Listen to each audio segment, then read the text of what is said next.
Sherman from NewsWatchman.com, and I'm just putting the finishing touches on our final video of 2010. And appropriately, it's a look back at the year that was. We're counting down the top 10 of 2010. We hope you enjoy this special extended episode of Headlines.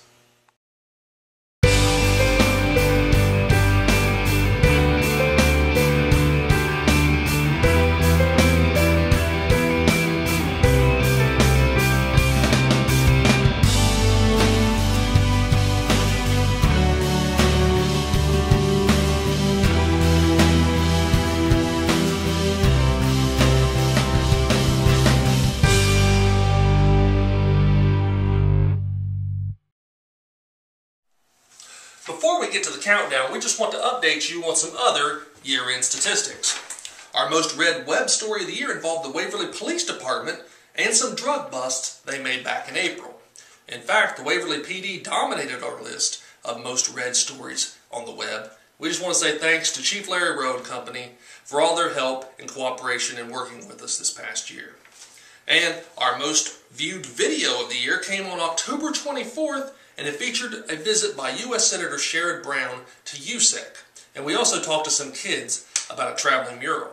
If you're on NewsWatchman.com right now watching this video, you can head over to our YouTube channel where you can see it in its entirety. If you're already on YouTube, you can just use the upload list to the right, and all videos are arranged in chronological order. And without any further ado, we can now get on with the countdown. Now, each of these items contains some archive photos and videos. Let's get it started.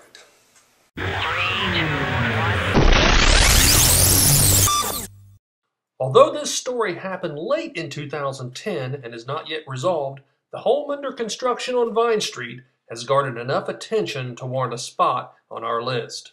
Residents in Waverly's 4th Ward have been to Waverly City Council on several occasions to protest the structure, which they say is too small and violates zoning ordinances. In addition to citing diminished property values, they also fear that a person, quote, detrimental to the community, unquote, may also move in there. The Pike Metropolitan Housing Authority says that is not the case because it has processes in place to prohibit that from happening.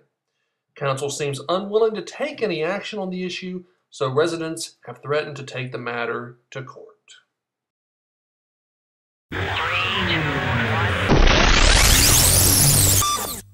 The Pike County Courthouse facelift continued this year. In 2009, the courthouse received work on the cupola, and this year, the phase included the stripping of paint and repairing bricks. Some bricks were cleaned and others that were damaged were restored.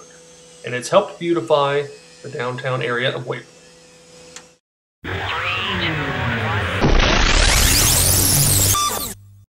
The man who first had the vision for Bristol Village passed away on August 5th at the age of 89 following an extended illness. The Reverend John R. Glenn, who himself was a Bristol Village resident, first saw a need for retirement housing in 1961 while serving as a Presbyterian minister in Columbus.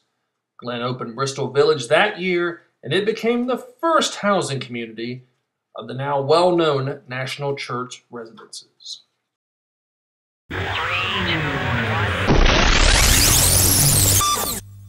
We're here at the celebration of the opening of the depleted uranium conversion facility.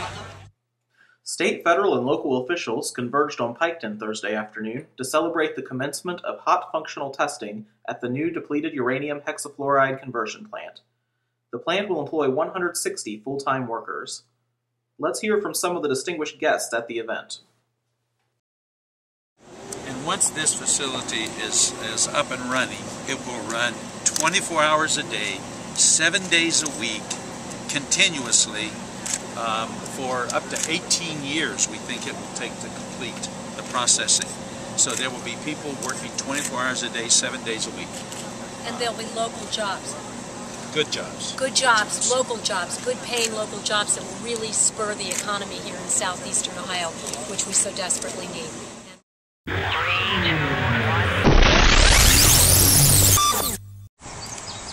Hello, I'm Brad Sherman from NewsWatchman.com, and as you can see, not a lot of activity going on at the Ohio Medical and Pain Management 6 individuals who have connections to this establishment were indicted by a federal grand jury this week, as authorities are alleging that this was being run as a pill mill.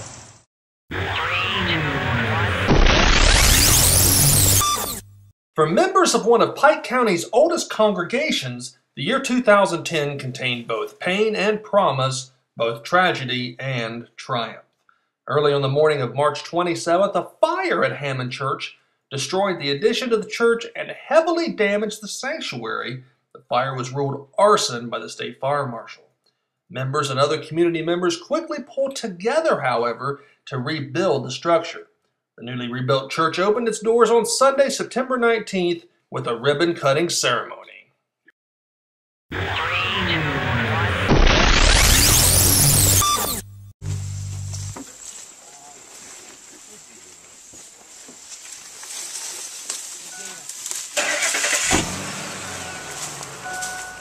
Thousands of marijuana plants worth millions of dollars were seized over a 2-month span earlier this year by the Pike County Sheriff's Office as part of an eradication operation in western Pike County. The larger of those busts saw the Sheriff's Department seize a total of 22,000 plants from the areas of Grassy Fork and Green Ridge Roads in late August. Here's Sheriff Henderson to talk about it. This past Friday, while we were out in an eradication operation, we found roughly 22,000 plants valued at $22 million on the street value in the Grassy Fork and the Green Ridge areas, and it was one of the biggest busts we've had here in Pike County to date that I know of, and it was a good collaboration between a lot of agencies, and it was just a job well done.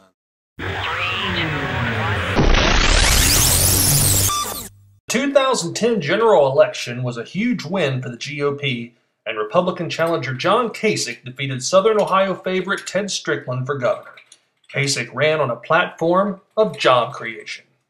We have become a state, we have become a region where it doesn't make sense to create a job. They can't make profits. If you can't make profits, then you can't have a business. And if you don't have a business, you can't put somebody to work. And if you don't put them to work, you don't strengthen the family. And if you don't strengthen the family, the kids pay more than anybody. Kasich will officially take over the reins as governor on January 10th.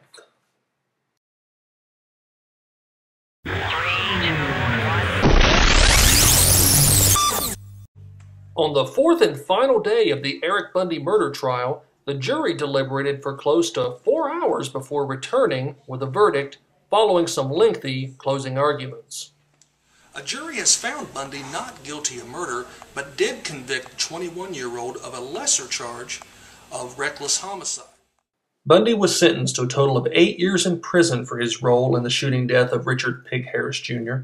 His attorney, Herman Carson, says that his client was acting in self-defense at the time and that he intends to appeal the decision. And now we come to the top spot in our countdown, and it was a very easy choice for number 1. There's no story that touched more lives or affected the community greater than the announced closure of Mills Pride.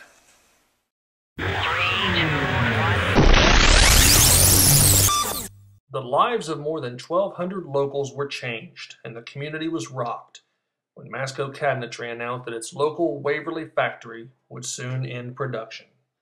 Masco officials said that they plan on phasing out the line that was produced at the Waverly plant and instead focus on the company's core brands. Help came from Columbus in the form of Governor Ted Strickland and the Department of Development. They opened a transition center for displaced workers and tried to find a buyer for the plant.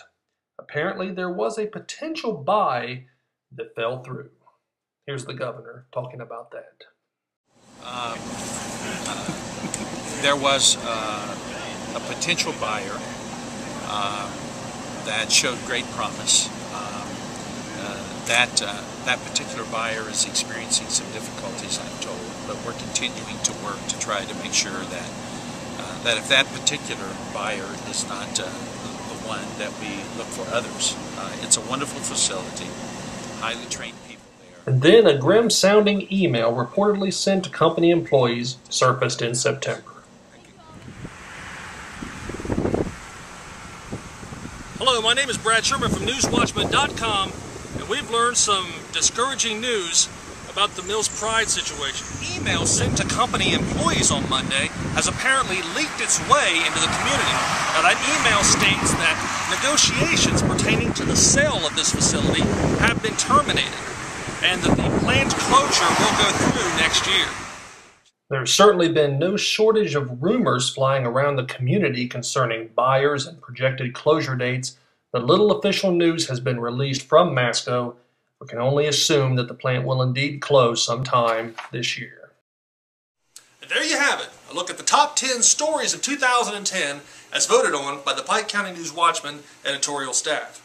Now, if you want to check out the original videos from which many of these clips came, be sure to swing by our YouTube channel and subscribe while you're there. And if you're on Facebook, be sure to become a fan of ours. Now, we've enjoyed bringing you these videos over the last 5 months, and customarily, at the end of each video, we would show you a little clip from around the community, and we really enjoyed those as well. Well, what we've done, we have put together a collection of every single clip we've signed off with this year, and we put them all together for you for your viewing pleasure. Check them out, and we're going to see you in 2011. Happy New Year, everyone. Just imagine all this babies enough to make it go crazy. Latinas, they get crazy. Latinas, they get crazy. Latinas, they get crazy. Yo, mama, she gets crazy. Latinas, they get crazy.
Get that ball.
Dismount.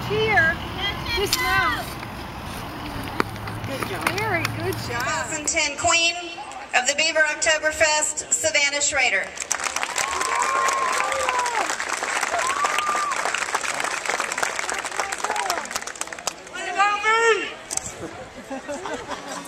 Now do text. Dear Abby, what's a fella to do? I want to be governor and win with my youth. But Strickland, now you may laugh, but to me it's not funny.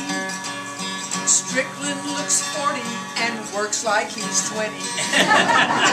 Signed, John Casey. Dear John, here's what you must face. Ted's going to win the governor's race. His hard work and looks aren't all that's unfair. His wife looks like Madonna and sings just like Cher.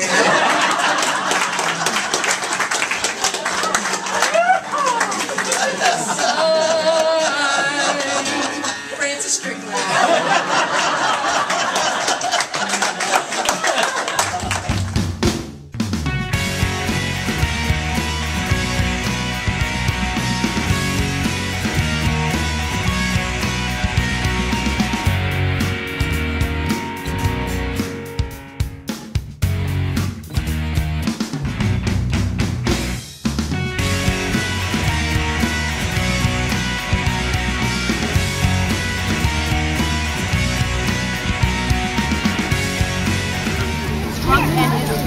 Or he kept sitting and the witch down and said with a sneeze, I'll stay on this egg and I won't freeze. I won't let it freeze. I meant what I said and I said what I meant. An elephant's faith will 100%. So poor Tina sat there the whole winter and then came springtime with troubles anew. His friends gathered round and they shouted with glee, look at Horton, the elephant! Up in a tree they taunted, they teased him, they yelled, how absurd! Old Horton, the elephant, thinks he's a bird. They laughed and they laughed. And they ran away. Horton was lonely. He wanted to play. He sat on the edge of the tree to say,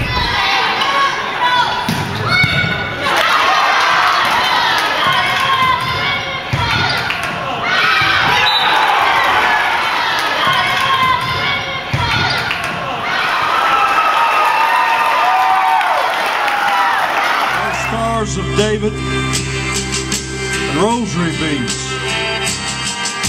and crucifixion figurines and flowers of all colors, large and small.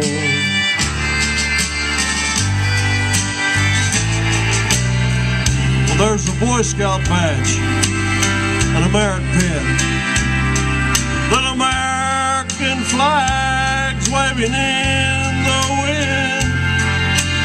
There's 50,000 names carved in the wall.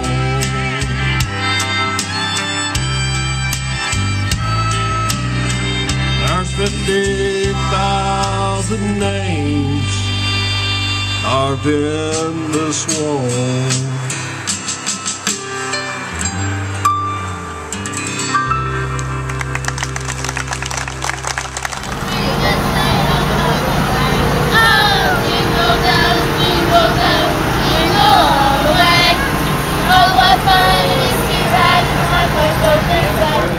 Behind it, far less than the possibilities of your DNA. Your uniqueness is a scientific fact of life. When God made you, He broke the mold. There never has been and never will be anybody exactly like you.